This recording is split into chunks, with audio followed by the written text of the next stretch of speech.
y voy a comenzar hablando sobre el material que es, sobre el objetivo general de mi trabajo, que consiste en realizar el estudio de nano y microcristales de sulfuro de molibdeno sintetizados por la técnica de fragmentación láser en líquidos. Ese es el objetivo general del trabajo, y como objetivos particulares se pretende estudiar la evolución temporal de las muestras mediante espectroscopía de absorción UV-Vis, la formación de las nanoestructuras mediante espectroscopía Raman y además caracterizar las muestras, realizar una caracterización completa de las muestras por medio de estas caracterizaciones de aquí, que las presentaré en los resultados. Y ahora sí, voy a comenzar a hablar un poco sobre el material que estoy trabajando, que es el sulfuro molibdeno. Es un semiconductor bidimensional de la familia de los metales de transición nicalcogenoide. Se encuentra en la naturaleza en forma de molibdenita, que es este polvo negro de aquí, y se caracteriza por tener una fase estable hexagonal como esta de aquí y por crecer en forma de capas. A esta fase hexagonal se le llama comúnmente 2H, y en cuanto a sus propiedades ópticas, una de las más importantes es que presenta un ancho de banda prohibido en bulto indirecto de 1.4 electronvolts, que puede pasar a ser un ancho de banda prohibido directo de hasta 1.9 electronvolts cuando se trabaja con películas delgadas del material. Y una vez que se reduce todavía más las dimensiones del material, puede tener valores de su ancho de banda prohibido mayores a 1.9 electronvolts por cuestiones de confinamiento cuántico, que lo explicaré también un poco más. Y bueno, también ahora voy a hablar un poco sobre la técnica de síntesis, empezando con la ablación láser en líquidos, la cual consiste en sumergir dentro de un solvente un blanco del material que se desea ablacionar y hacer incidir un láser pulsado de alta densidad de energía. Esto lo que va a hacer es calentar una parte pequeña del blanco, de tal manera que va a pasar de sólido a líquido a vapor y va a generar un plasma del material de la pastilla, que por la diferencia de temperatura con el solvente circundante va a tender a expandirse, y la región del plasma aquí, por ese mismo gradiente de temperatura, va a estar delimitado por una región de vapor de solvente delgada. Y entonces aquí en esta parte lo que se encuentra dentro de la capa delgada, es decir, el plasma, se considera la burbuja de cavitación, que se va a expandir hasta que eventualmente se rompe y libera especies del plasma, generando así las nanopartículas suspendidas en el solvente. Esta es la parte de ablación láser en líquidos. Lo que yo realicé fue más precisamente fragmentación láser en líquidos, donde la única diferencia es que en lugar de usar un blanco sólido se usa un polvo ya reducido de tamaño de micrómetros o a lo mejor cientos de nanómetros. Y lo que hace la técnica de fragmentación láser en líquidos, como su nombre lo dice, es fragmentar el polvo y reducirlo a un tamaño menor, que puede ser de cientos de nanómetros o hasta menos de 10 nanómetros, dependiendo de las condiciones de la síntesis. Y bueno, debido a que esto se libera en un medio líquido de solvente con una presión hidrostática en principio homogénea, se espera que las nanopartículas que se obtengan tengan una simetría esférica, es decir, que sean esferas bien formadas. Y bueno, ahora voy a pasar directo al desarrollo experimental de las nanopartículas de sulfuro de molibdeno que realicé. En esta parte presento lo que llamo aquí el primer experimento, el cual consistió en realizar la síntesis de 4 muestras de nanopartículas, 2 de ellas suspendidas en metanol, denominadas MG1 y MG2, y 2 de ellas suspendidas en propanol, denominadas PG1 y PG2. Aquí están los parámetros específicos de la síntesis, variando únicamente el solvente, y acá hay un dibujo del arreglo experimental, una fotografía del arreglo experimental, donde por medio de un arreglo de espejos y lentes se hizo incidir la línea de láser de 532 nanómetros en la solución de solvente con polvo de sulfuro de molibdeno durante 20 minutos.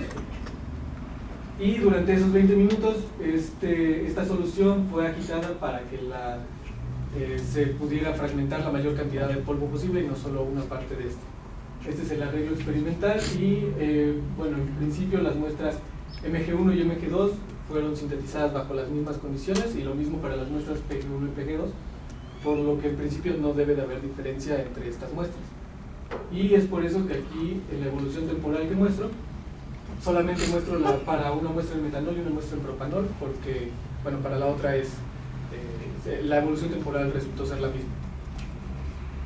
Se hizo un estudio de estas muestras durante 6 semanas, y cada semana se fueron realizando las respectivas caracterizaciones, y en el frasco esta fue la evolución de las muestras. Cualitativamente se puede observar que, si bien al principio eran opacas y oscuras, las muestras en metanol se volvieron translúcidas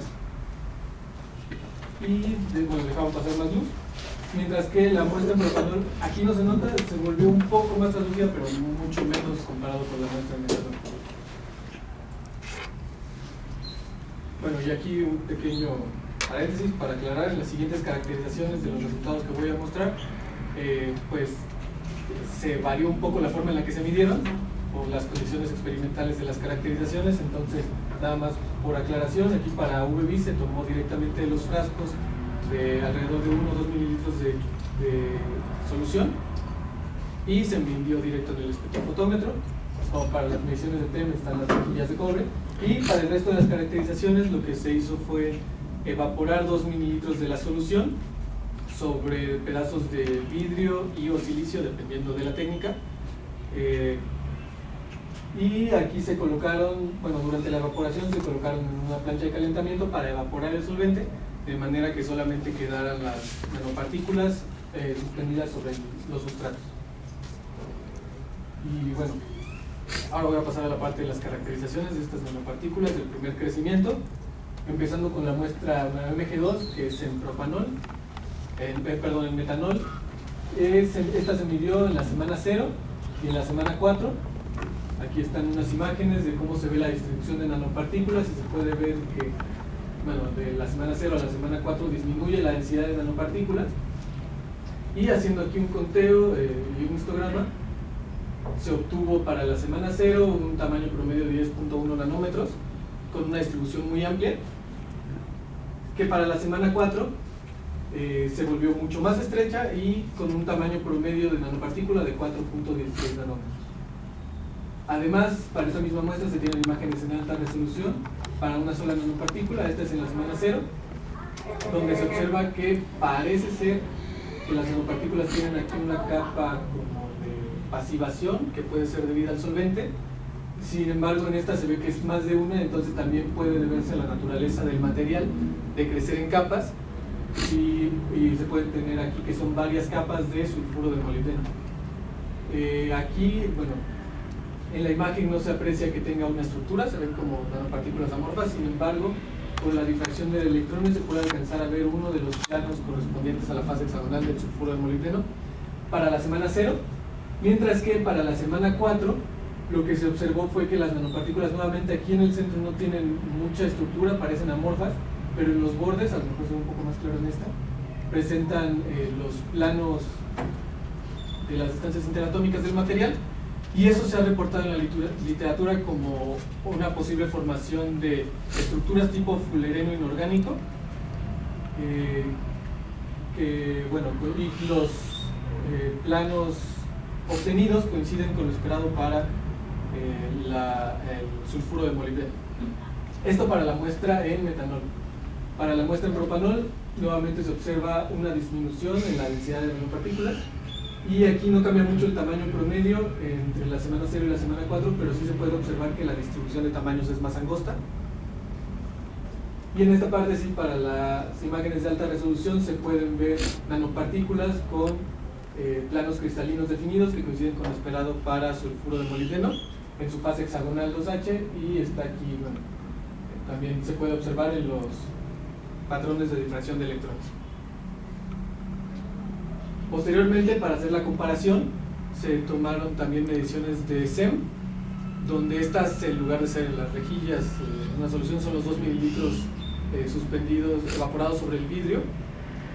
Y aquí lo que se puede ver es que, primero lo que se hizo fue realizar el análisis de EDS para saber en qué regiones se tiene el sulfuro de molibdeno, que son las regiones de mayor contraste en estas imágenes, y luego se realizó un aumento en estas regiones de 10.000 y 30.000 aumentos para poder observar las estructuras que se forman. En el caso del la muestra en metanol, lo que se observa aquí es que estas estructuras parecen más como capas o aglomerados que las nanopartículas que se observaron en TEM, por lo que a diferencia de en TEM, aquí parece que las nanopartículas están interactuando entre sí formando otras nanoestructuras o algo más.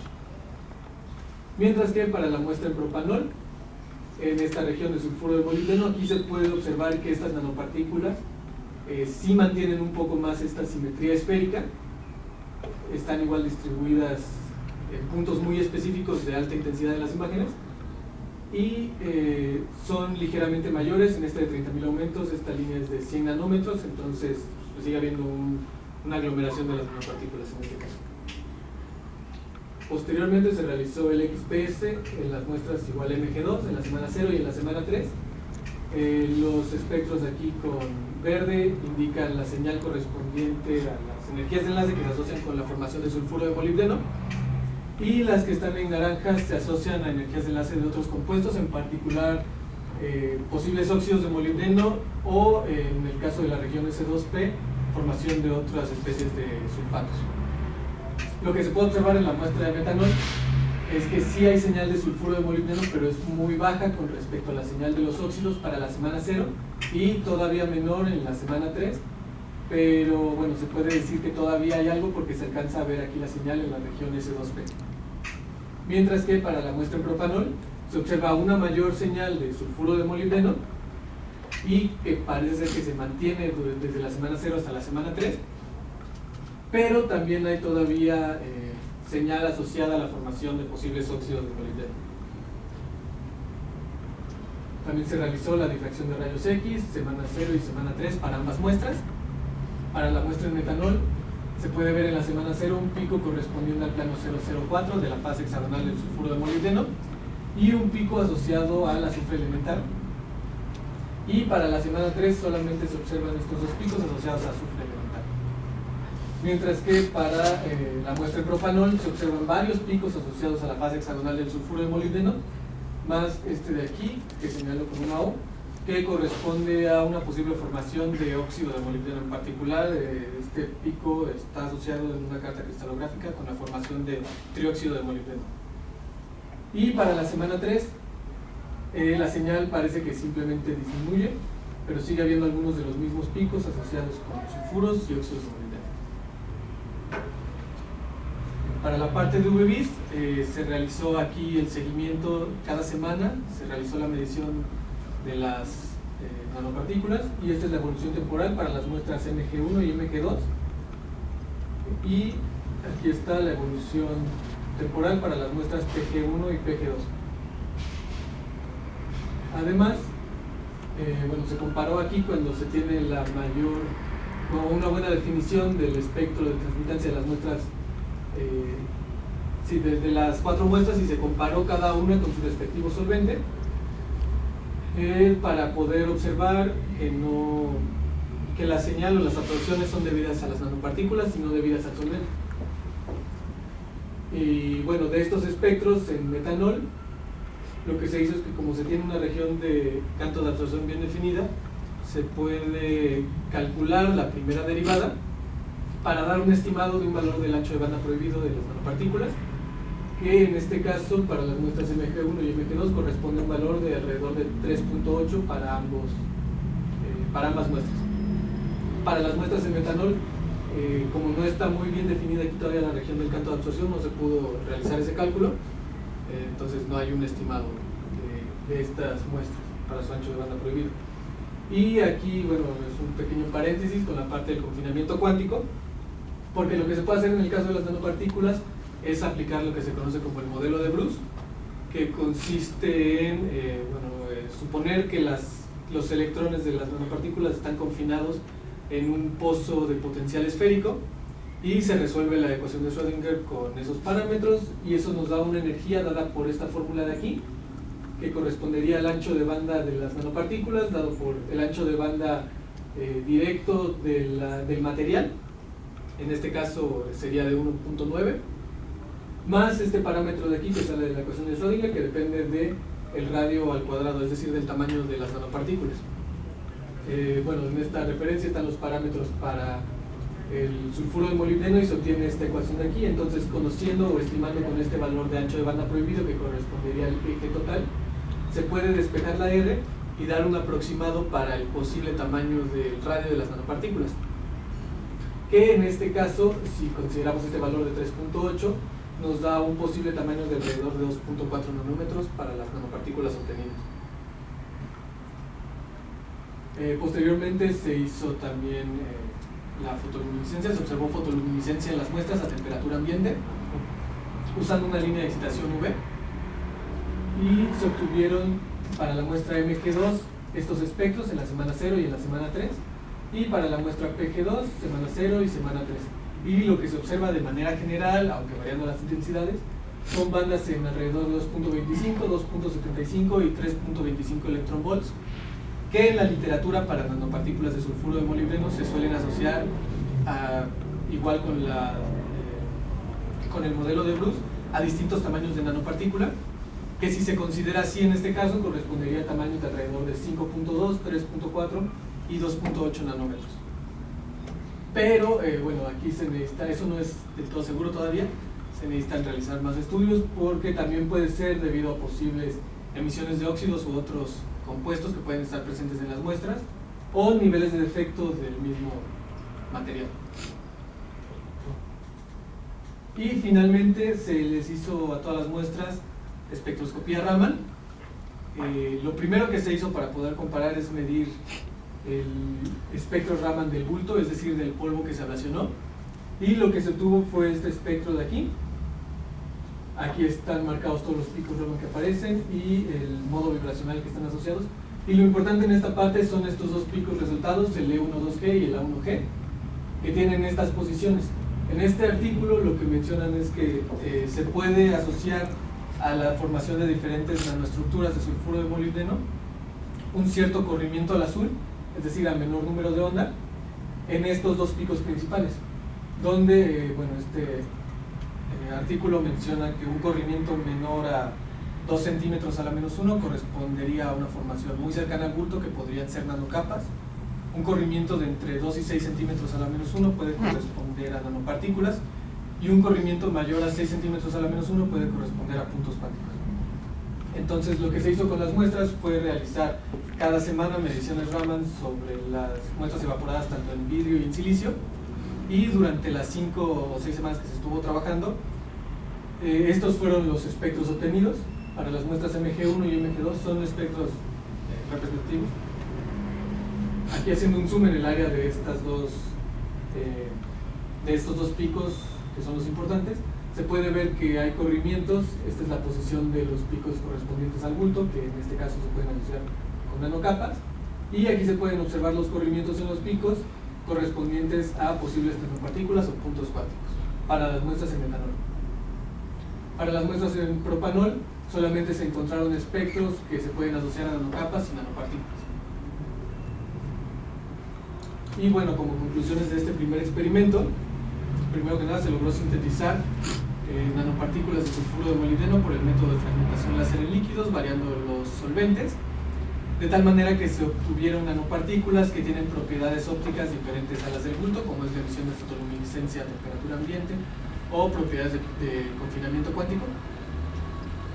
También se observaron diferentes tipos de fases, que son la fase hexagonal 2H y esta otra estructura de tipo fullereno inorgánico, además de la formación de distintas nanoestructuras, como son las nanocapas, nanopartículas o puntos cuánticos en función del solvente, y finalmente se observó la estabilidad de las muestras en función del solvente, siendo las muestras propanol más estables, en el sentido de que las muestras en metanol parece que están más oxidadas o reaccionan más tanto con el solvente y con el ambiente. Y bueno, ahora voy a pasar al desarrollo de un segundo experimento que se hizo, donde ahora se fijó el solvente en metanol, y primero se realizó una síntesis de 4 muestras con las mismas condiciones, la línea de 532, y luego al día siguiente se realizó una segunda fragmentación, cambiando la línea de láser a 1064 nanómetros y variando los tiempos de fragmentación de 0, 10, 20 y 30 minutos. Este conjunto de muestras lo llamaré G y R. Y además se hizo un segundo conjunto de muestras para este experimento, donde se relacionaron muestras bajo los mismos parámetros, pero cambiando la línea a 1064 nanómetros y realizando una segunda fragmentación ahora con la línea de 532, bueno, a 0 minutos y a 20 minutos, que son estas muestras que llamaré IR.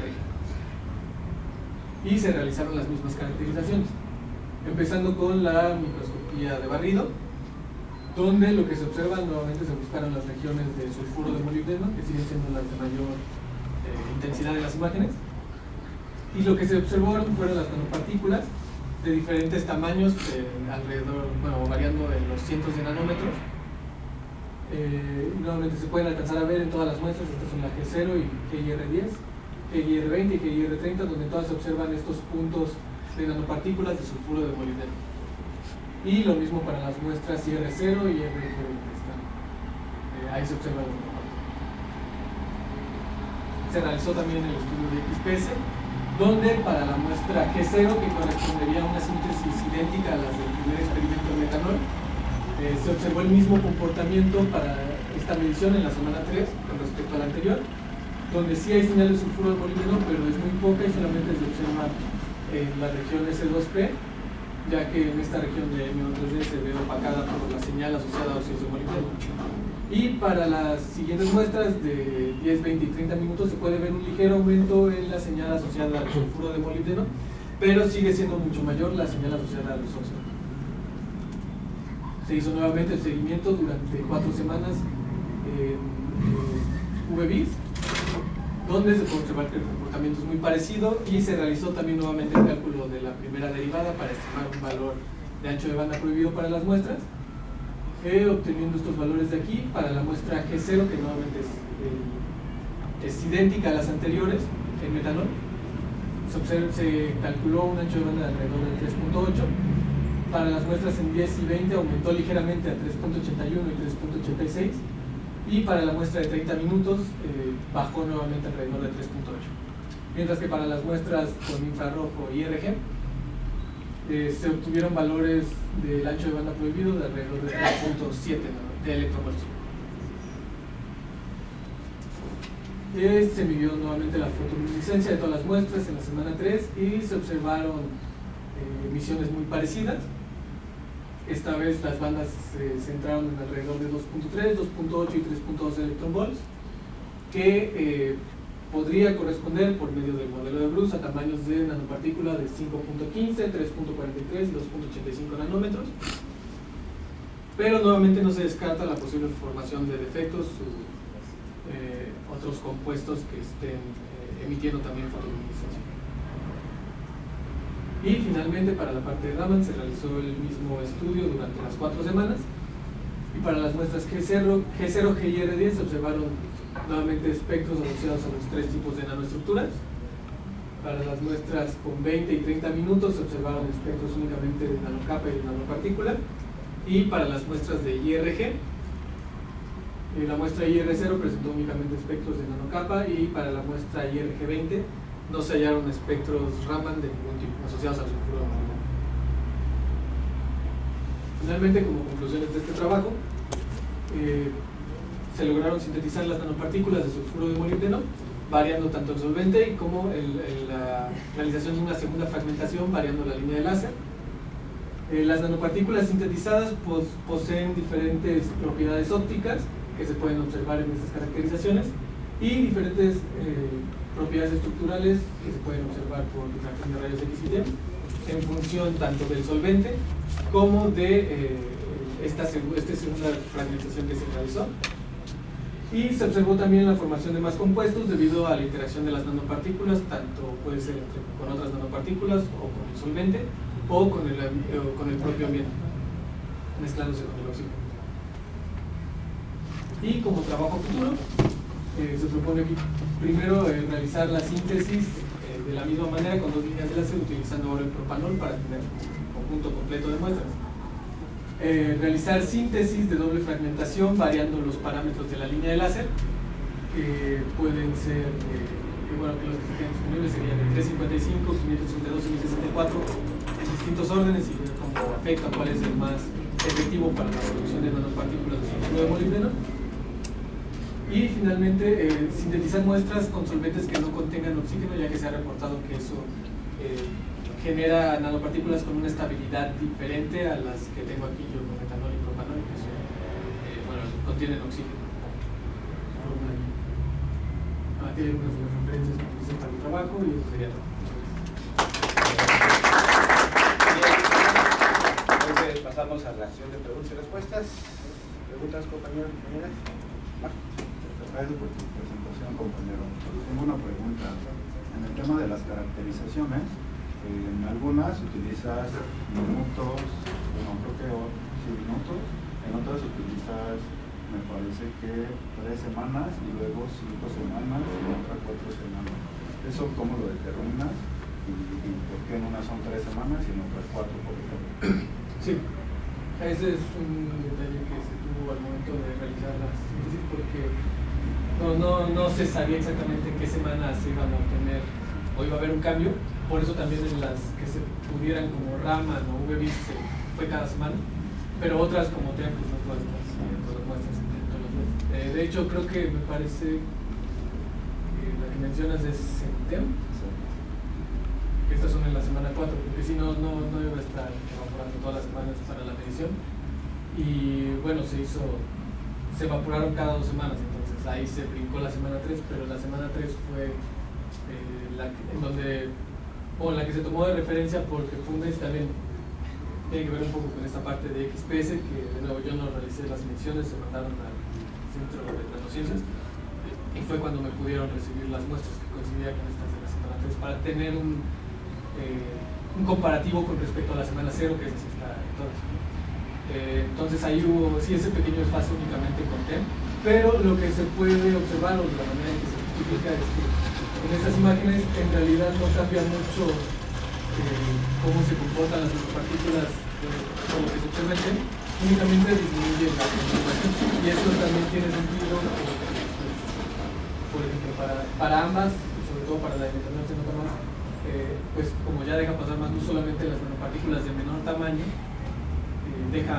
se quedan suspendidas, las más pesadas, parte del polvo que no se fragmentó, queda hasta abajo, y eso lo que permite es que al momento de ello evaporar sobre la rejilla, pues se pierdan un poco la cantidad de material, que para tener es un poco mejor, pero si no parece haber ningún cambio aquí significativo por ser la semana 4, pero todas las demás se trataron de tomar a partir de la semana 3. Estas mediciones son de la semana 3, que mencioné por ahí, y todas las demás de aquí han marcado, que es básicamente un mes de diferencia para ver cómo evoluciona. De acuerdo, muchas gracias. ¿Sí? Rogelio. Muchas gracias por tu presentación, con esto está muy interesante. Yo tengo una pregunta, bueno, como decías, hay diferencias con el tiempo en las distribuciones, ¿no? ¿Podría valer la pena esperar, por ejemplo, 3 semanas y hacer de nuevo la fragmentación con el siguiente láser, o sea, dejando ahora ese periodo intermedio, o no? Sí, para la segunda fragmentación, si estoy entendiendo, porque sí. yo dejé pasar 24 horas con él. Sí. Sí. No estoy muy seguro, sería interesante. Sería, bueno, si se deja pasar más tiempo, observando un poco de estas imágenes nuevamente, como por ejemplo para metanol, hasta la semana 3, si esperara esto sería, bueno, más solución. Pero lo que normalmente pasa es que, creo que en esta se ve un poco mejor, el polvo negro se queda hasta abajo y la solución es básicamente translúcida. Entonces se podría hacer, no sé si... porque la idea de dejar un día fue precisamente para dejar que parte del polvo se sedimentara y luego solamente se fragmentó lo que quedó, ¿no? O sea, tamaños se supone que en principio más pequeños. Entonces, si se quisiera hacer eso, digamos, a la semana 3, pero sin el polvo que queda abajo, a lo mejor sería muy baja la concentración de nanopartículas como para que se produzca. Puede ser que ya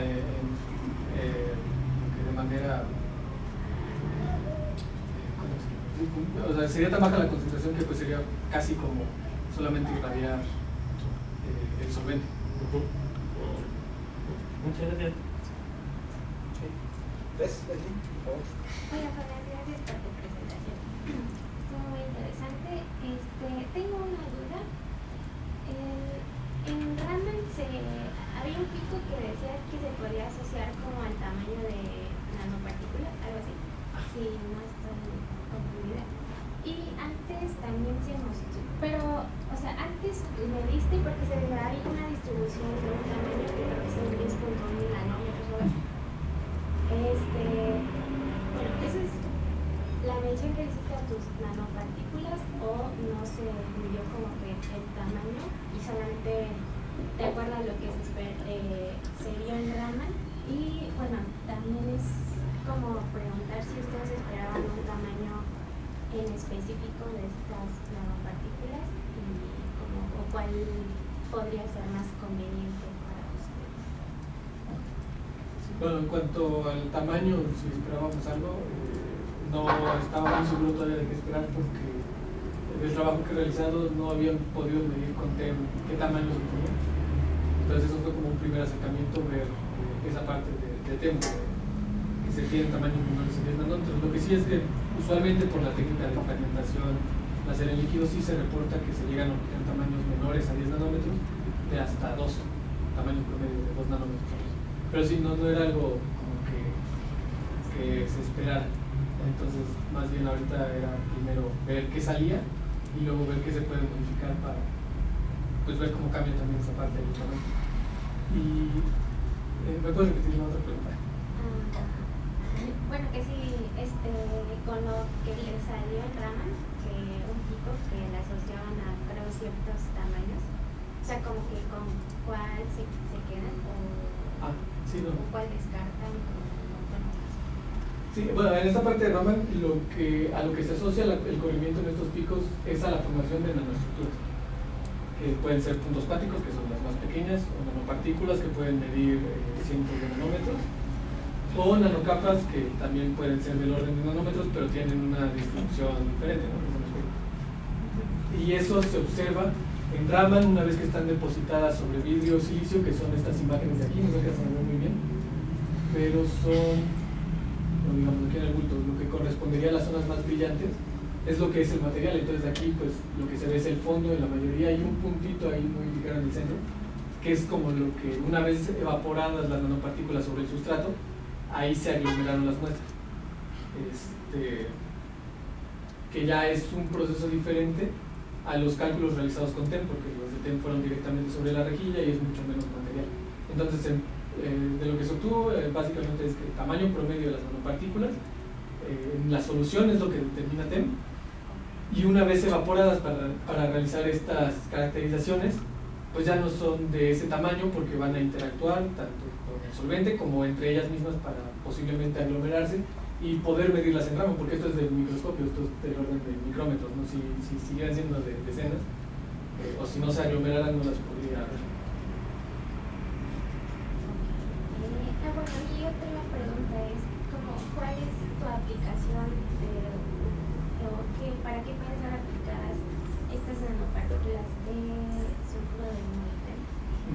Sí, para varias cosas.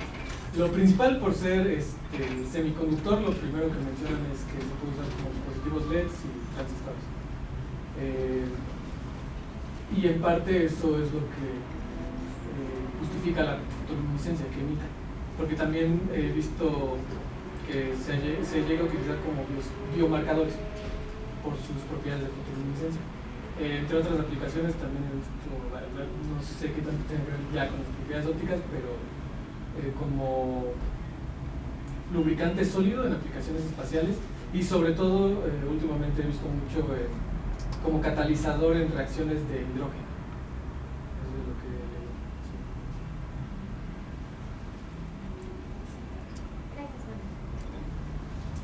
Monse, Montserrat, por favor. Hola, mi pregunta es, en tus espectros Raman, en el espectro Raman nanocapa, que reduces a nanocapa, ¿por qué la relación entre las intensidades de E1,2G y A1G cambia? O sea, porque en todas es menor E1G, pero justo en esa pues, cambia la intensidad de los sí, bueno, lo que considera este artículo de aquí es que no, para la nanocapa el corrimiento no es tanto no es tan significativo y se puede, es comparable al del bulto. Entonces, estos espectros de nanocapas son muy parecidos ya una vez completos a los que se observan en el bulto. No cambian demasiado. Me parece que en cuestión de intensidades para el bulto y para muchas mediciones que realicé, considerando si esa parte de nanocapas y bultos, no hay una, o no he leído que haya una regla que tenga que ser uno más intenso que el otro, sino que siempre he visto que son de la misma intensidad o del mismo orden.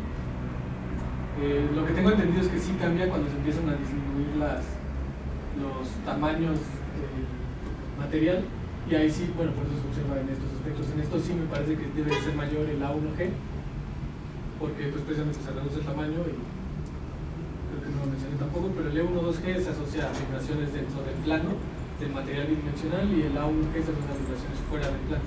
Entonces, si se disminuyen las dimensiones, pues van a disminuir las intensidades, pero hay una justificación que viene en un artículo que dice que hay para la parte para los electrones que se encuentran en el material, hay unos que se encuentran en cierto orbital que está en la dirección del eje C, que sería el correspondiente a la vibración de A1G, y menciona que hay un fuerte acoplamiento fonón-electrón, que es lo que hace que aumente la intensidad para el A1G. Pero eso, según tengo entendido, es únicamente cuando se empieza a disminuir las dimensiones. Cuando se tiene el material en bulto, o en estos que son muy cercanos al bulto, no he visto que haya una correspondencia que se encuentre el mismo.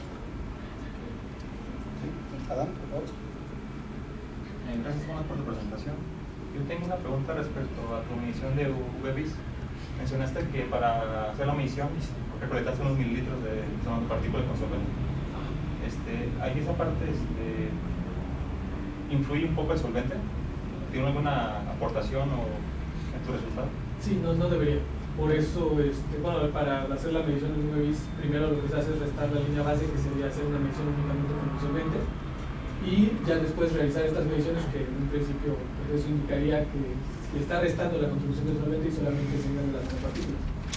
Y por eso en esta parte aquí está comparado con el espectro del metanol y el propanol, donde pues aquí se puede ver que hay unas absorciones, ¿no? Y aquí está la absorción principal del metanol, que cae ya por debajo de los 300 nanómetros. Entonces, pues, comparando estos espectros es como se puede observar que no.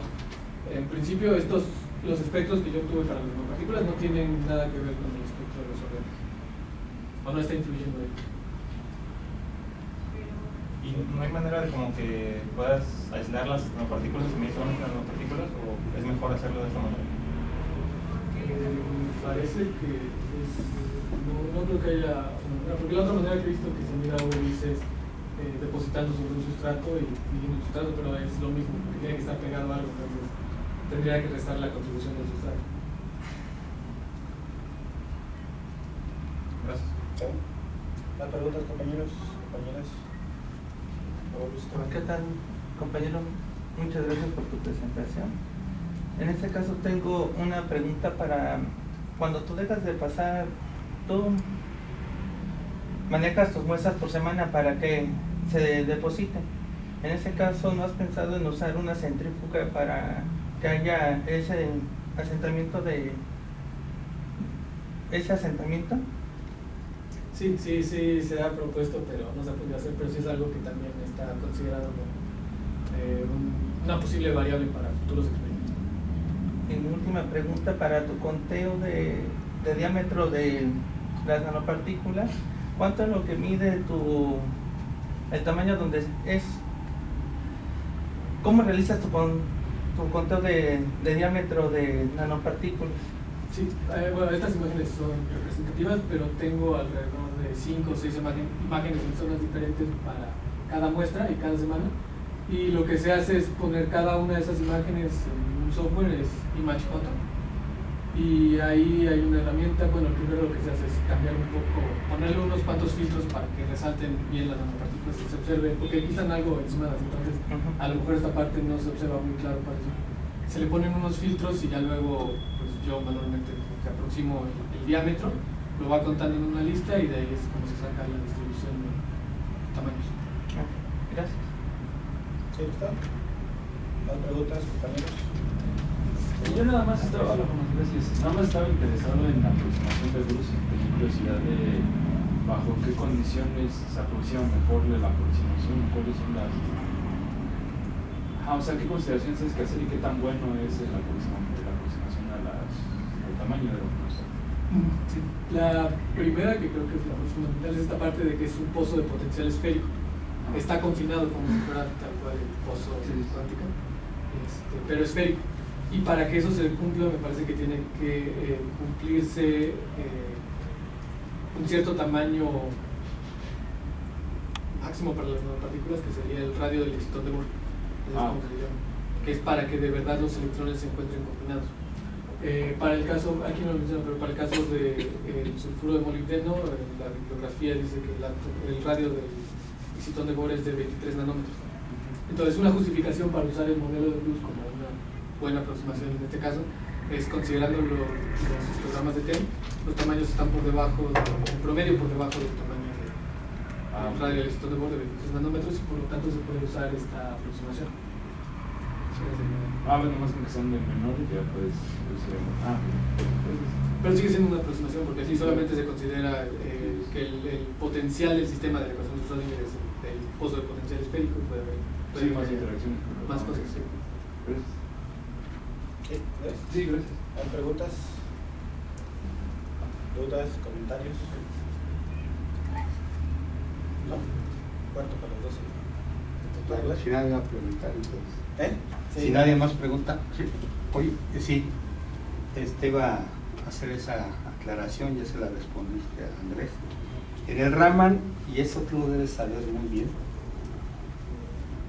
es un criterio precisamente casi en cualquiera de esos, ¿no? Cómo se va corriendo el pico a menor número de ondas o corresponde a un corrimiento a menor energía. Tú llevaste el curso de laboratorio conmigo y allá analizamos el silicio, ¿te acuerdas? De un monocristal a un sistema nanométrico. ¿Qué pasa en esos casos? Que es un sistema ya bien trabajado y hay un modelo que te dice qué es lo que va a suceder, un modelo también, así como el de Bruce en la emisión o en la determinación del gap, un modelo que te permite determinar el tamaño del cristal, ¿no? Ya sea en la cuestión de que sea una nanocapa, una nanopartícula o un punto cuántico. ¿Qué es lo que pasa? Aparte de un silicio monocristalino a un sistema donde tienes lo que llaman nanocristales, ¿cómo va cambiando la señal Raman de ese modo LO en el silicio? ¿Te acuerdas? Sí. Ahí está el lápiz. Porque eso te da la respuesta a algo que te preguntaron, ¿no? Sí, no lo recuerdo muy bien, pero sé que se recorre. Cambias posición. Características geométricas, ¿no? O sea, ahí no se ve tanto la símbolo. Si tú tienes un monocristal, hay un modo de vibración fundamental, volviendo al caso del silicio, que es el LO. ¿Cómo se observa ese pico? Sí, no hay la memoria. Es básicamente una señal así. No. Cuando tú haces la calibración del sistema, bueno, sí, ¿cómo lo ves? Porque así no puedes vender bien tu idea. Haz de cuenta que estás trabajando en el sistema y haces la calibración cotidiana. No, pero más con el hacia arriba. ¿Cuántas cuentas tiene? Es que no lo ves así. ¿Cómo ves la calibración del sistema? Sí, así, pero así es un pico. Sí, más intenso y más. Casi. Exacto, ¿no? Y es simétrico, ¿no? Y tiene una posición determinada que a qué valor de K corresponde, de número de onda. De 520 centímetros. Ok, sí te acuerdas ya. Entonces, cuando tienes los nanocristales y de acuerdo al modelo que usaron, ¿sí? Richter y Campbell, ¿qué es lo que va a pasar con ese modo vibracional cuando el tamaño del cristal disminuye? ¿No? Y además, esa simetría se conserva. Sí, no, se pierde, se ensancha. Entonces, a ver, ¿cómo lo dibujarías?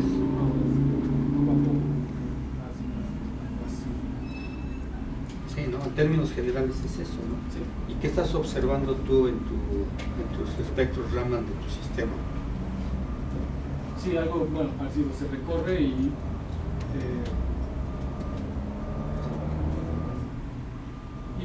bueno, en algunos casos se va ensanchando un poco también, por ejemplo. Y no tienes un pico como en el silicio así bien definido, porque tu muestra, como lo mencionaste ahí, esa imagen es de un microscopio óptico, ¿no? Sí. Tienes mucho, el área es muy grande y tu muestra tampoco es totalmente homogénea, ¿no? No. Como en estos casos de acá. Entonces es difícil que tú obtengas una señal como la del monocristal de silicio. Sin embargo, la tienes más o menos parecida, y las otras contribuciones son por lo que la mancha en el láser, ¿cómo es? ¿De qué tamaño? Comparado con las nanopartículas que tú tienes. Es muy grande. Muy grande, ¿no? Entonces estás teniendo contribuciones de señales de otras especies que están alrededor de tus supuestas nanopartículas, ¿no? Pero en principio, en esencia, el corrimiento de ese pico está muy de acuerdo a ese modelo y te está indicando que el tamaño del cristal va disminuyendo. Tendrías que hacer los ajustes de acuerdo a ese modelo para estimar entonces el tamaño del cristal, y que tú lo confirmes o lo compares con las mediciones del TEM bajo las condiciones, y más o menos van a empatar, ¿no? ¿Sí o no? Habría que hacer. Sí. ¿Sí? Ahora, la inhomogeneidad de las muestras te lleva a las diferentes señales, ¿no? Sí. ¿Sí? Tú ya fragmentaste. ¿Cuál fue la idea de invertir la longitud de onda en la fragmentación? Porque primero tú fuiste por la 532, que es más energética, ¿no? Se supone que te produce más efectos de fragmentación por la energía misma que puede tener el haz, ¿sí? En ese sistema líquido sólido. Y después te fuiste a la 1064, ¿no? Sí. Y después lo invertiste. ¿Cuál fue la razón? ¿Qué esperabas? Y si eso que esperabas realmente resultó. Sí, la idea de la doble fragmentación y de los cambios fue que me encontré por ahí un artículo donde hacían algo parecido con un láser diferente, y bueno, eso cambia todos los parámetros. ¿Láser diferente significa qué? De femtosegundos. Entonces toda la física ahí es diferente. Sí, claro. Entonces, pues un poco me surgió la curiosidad de ver qué pasaba con el láser, que aquí es de nanosegundos, entonces cambia el parámetro. Y lo reportado en ese artículo es que lo hacen con 532 y luego con 1064, y lo que se obtiene son diferentes nanoestructuras, desde nanocapas, nanohilos, puntos cuánticos, etc. Bueno, esa fue la parte de la curiosidad, porque el primer conjunto de muestras, pero también en la mayoría, cuando se reporta doble fragmentación, lo que se suele hacer es primero utilizar la menos energética y luego tomar una línea de láser más energética, precisamente con el fin de que si ya se tienen nanopartículas de menor tamaño, con más energía se va a obtener un tamaño todavía más pequeño. Entonces esa fue la idea de los cambios. Aunque bueno, también puede ser interesante al revés, como en ese artículo, primero la más energética y luego la menos energética, que sí puede producir también, me imagino, que tamaños más pequeños. Podría ser, pero también hay otros fenómenos en la fragmentación láser, que es también el melting, laser melting, que es como que una aglomeración de las nanopartículas, y eso normalmente lo asocian así, fragmentar con una línea de láser de menor energía, después, de menor energía comparado con, me parece que con sus energías van a prohibir sus parámetros ópticos de la luz. Por eso es que supongo que propones como trabajo futuro trabajar con una línea que se tiene en el laboratorio, bueno, con un láser que tiene esa línea de la 325, ¿no? Sí, sí, que es la ultravioleta, ¿no? Sí, sí, porque en principio también está la combinación a eso, mayor energía, 532 y 325, o no sé si también se puede 325 y 532, o sea, bueno, sí se puede estar variando ahí las dos líneas láser. Pero en principio, si tú usas la de menor energía, tú esperarías que el tamaño de partícula, digamos en general, disminuyera drásticamente. Todo depende de la concentración que tengas ahí, ¿no? Sí. Que evidentemente va disminuyendo conforme transcurre el tiempo de acuerdo a tus imágenes, fotografías, ¿no? Si uno le llama, se va haciendo translúcida conforme pasa el tiempo, porque las partículas pesadas se van sedimentando. Aquí uno de los problemas que tiene es el manejo de esa muestra, ¿no? Sí. ¿Sí? No es fácil manejarlo, ¿no? Es una de las cuestiones que se tiene. Bueno, y creo que ya se me olvidó la otra pregunta. Pero después. Gracias. Gracias. Doctora Patricia, por favor. Nada más aquí de lo que comentó el doctor.